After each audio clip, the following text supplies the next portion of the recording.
Pada suatu kali, Yesus mulai pula mengajar di tepi danau. Maka datanglah orang banyak yang sangat besar jumlahnya mengerumuni dia, sehingga ia naik ke sebuah perahu yang sedang berlabuh, lalu duduk di situ. Sedangkan orang banyak itu di darat di tepi danau itu. Ia mengajarkan banyak hal dalam perumpamaan. Dalam ajarannya ia berkata, "Dengarlah, adalah seorang penabur keluar untuk menabur. Pada waktu ia menabur, sebagian benih itu jatuh di pinggir jalan. Lalu datanglah burung dan memakannya sampai habis. Sebagian lagi jatuh di tanah yang berbatu-batu, yang tidak banyak tanahnya.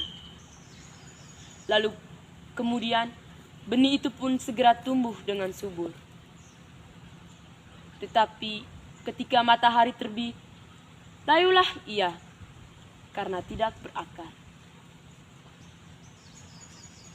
Sebagian lagi jatuh di tengah semak duri. Lalu makin besarlah semak itu dan menghimpitnya sampai mati. Dan sebagiannya lagi jatuh di tanah yang baik. Lalu ia pun tumbuh dengan subur, sehingga ia berbuah. Hasilnya ada yang 30 kali lipat, ada yang 60 kali lipat, dan ada yang 100 kali lipat." Dan katanya, "Siapa mempunyai telinga, hendaklah ia mendengar." Jika ia sendirian, pengikut-pengikutnya dan ke-12 muridnya menanyakan dia tentang perumpamaan itu. "Kepadamu telah diberikan rahasia kerajaan Allah. Tetapi kepada orang-orang luar, yang segala sesuatu disampaikan dalam perumpamaan, supaya sekalipun melihat mereka tidak mengerti, supaya sekalipun mendengar mereka tidak mengerti, dan mereka jangan berbalik arah dan mendapat ampun." Lalu ia berkata kepada mereka, "Tidakkah kamu mengerti dengan perumpamaan ini?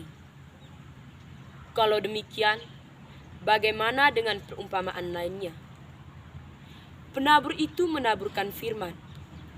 Orang-orang yang di pinggir jalan, tempat firman itu ditaburkan, ialah orang-orang yang mendengar firman itu, lalu datanglah iblis dan mengambil firman yang baru ditaburkan di atas mereka. Demikian juga yang ditaburkan di tanah yang berbatu-batu, ialah orang-orang yang mendengar firman itu, lalu menerima, tetapi mereka tidak berakar dan tahan sebentar saja. Apabila datang penindasan atau penganiayaan, mereka segera murtad. Dan yang lain ialah yang ditaburkan di tengah semak duri. Itulah orang-orang yang menerima firman itu, lalu kekhawatiran dunia serta tipu daya kekayaan serta kekuasaan masuklah menghimpit mereka, sehingga tidak berbuah. Dan yang ditaburkan di tanah yang baik ialah orang-orang yang menerima firman itu dan menyambutnya, lalu ia berbuah. Hasilnya ada yang 30 kali lipat, ada yang 60 kali lipat, dan ada yang 100 kali lipat."